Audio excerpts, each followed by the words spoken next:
Hello বন্ধুরা, আজকে দীপাবলির আগের দিন।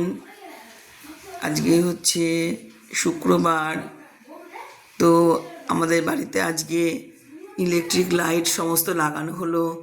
তারা মার ছবি আছে, মা দুর্গা, তারা মা ছবি আমার মেয়ের ঘরে এসবগুলো লাগানো হলো লাইট। মেয়ে সাজালো তার ঘর।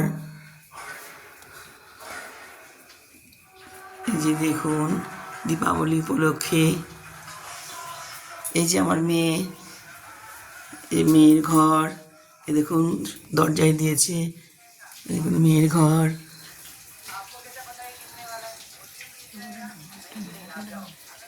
এই যে আমার নাতি বসে আছে মোবাইল নিয়ে। তো বন্ধুরা, কেমন হয়েছে দীপাবলির দিন সাজিয়েছে? সবাই আনন্দ করুন, আমরাও আনন্দ করি। এইভাবে যেন ভালোভাবে দিনগুলো কাটাতে পারি। শুভ দীপাবলি। ধন্যবাদ।